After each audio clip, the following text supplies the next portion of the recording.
Welcome to the Bradley Center in Milwaukee, Wisconsin. It's a Noche Latina special as we get set for this matchup for the first game of the season between the Milwaukee Bucks and the New York Knicks. First game of the season, the fans are fired up, the players are excited. Still don't know who's going to be the top teams in the league, Jeff, but this is a special night. Opening night is always a night where optimism reigns.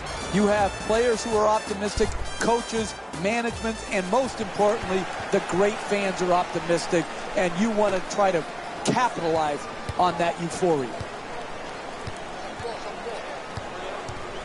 James. Jeff, I know you. Oh, what a play! I don't know about you, but that's why I watch NBA basketball, to see guys drive and attack off the dribble and then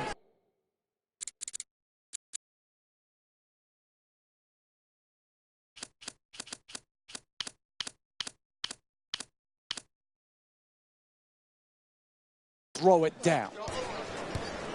Irving moves into the front court. Excellent ball movement, great teamwork.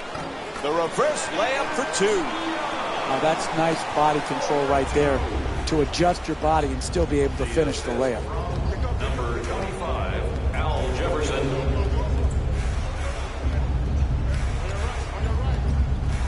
Sends it to the corner. Bryant against Lee.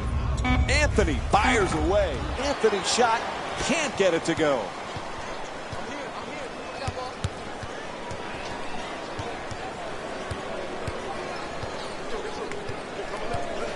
Young fires another shot. And Thaddeus Young with a nice play. 4-2. The assist from Jeff, we've talked so much about LeBron James, the championships, the MVPs, the incredible numbers. Sometimes we forget he's just a great team player. Who, Mike? Who, Mike? LeBron James? I haven't heard of him. We haven't talked about him very often, have we, over the last decade or so, that we talk about him on every broadcast, whether he's playing or not? Listen, the crux of this guy is this. He's a global brand, but at heart, he's all about the team.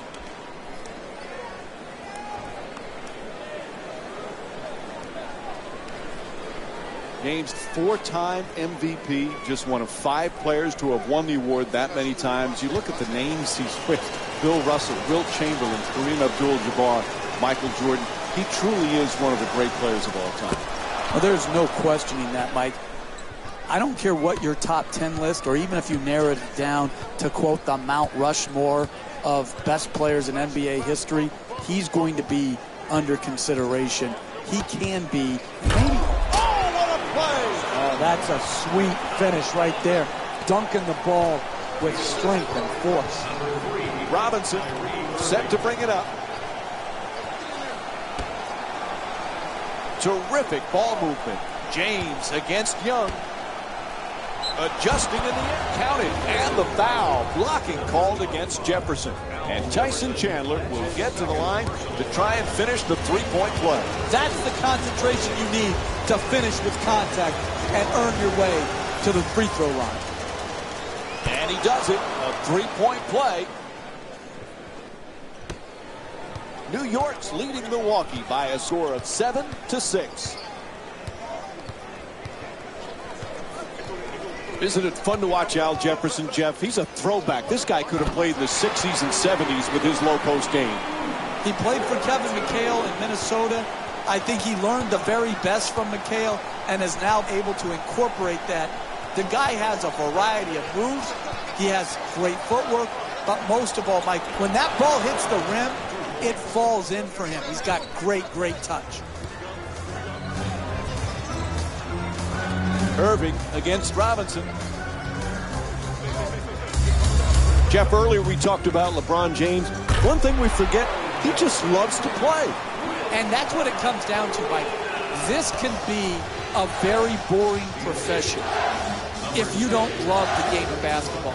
And people out there, fans, say, what do you mean if they don't love it? Listen, not every NBA basketball player loves the process and the lifestyle that comes with being an NBA player. They don't love the game. They love what the game brings them. They don't love the game of basketball itself. James does love it. And that's why, to me, he's been able to maintain such a high standard of play over the course of his career. That's a 2. And Al Jefferson with 6 points.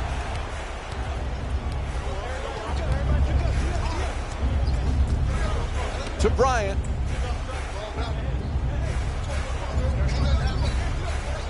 Making the defense work with excellent ball movement. James fires away for 2. He knocks it down. Beautiful feed for the assist. They'll stop it right here. Here's a timeout. The Bucks down by 2.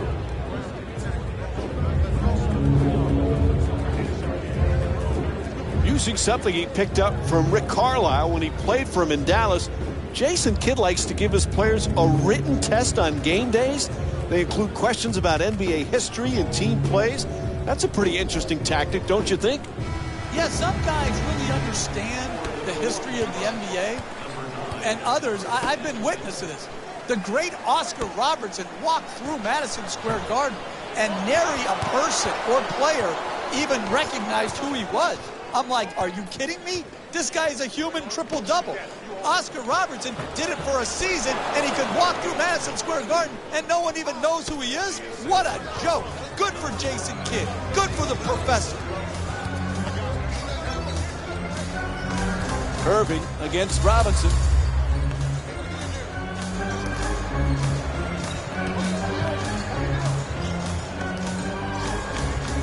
To Lee. Ibaka from downtown with just 1 left on the shot clock. 4-3. New York's leading Milwaukee by a score of 16-15. There's the pick. Slams it home.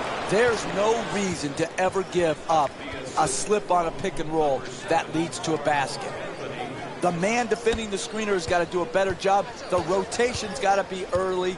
This is why you're in the hole you're in right now when you play defense like that. To Young. To the basket. Flip counted. Plus the foul. Carmelo Anthony picks up his first foul of the night. That's big-time play right there. Finishing the shot through the contact, and now goes to the free throw. And that completes the three-point play. Anthony's looking to do damage in the paint. Robinson against Irving.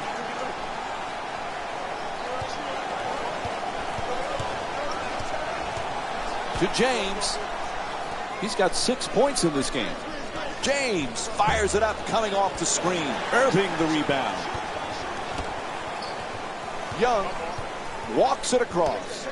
Irving from downtown, plenty of room. And Kyrie Irving with a pretty shot from 3. He's got 5 points in this matchup. You can tell both of these teams are completely unselfish with the basketball. Look at the assist total, and you can tell that both teams have learned very well that sharing is the true joy in this game.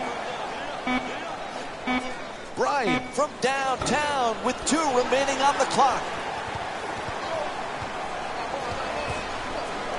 Kicks it out to the corner. Lee against Bryant. Ibaka's looking to set up in the paint. Ibaka for 2. Gets that one to drop. And they get the 20-second timeout. Jeff, what's going through the coach's head right now? Many times you wait to use your 20-second timeout until late in the game. You can advance the ball under 2 minutes to the hash mark. That allows you to take a quick timeout, get a good set play drawn up, and come out and get a good opportunity to score a bucket that is in need. I think this is just misplaced confidence in their team to wait to call this timeout. They waited until they were now behind to call the timeout instead of trying to break this run, this momentum earlier by calling the timeout when they were ahead. Nails it. That's a two-pointer. And LeBron James with 8 points. That's just tremendous defensive effort.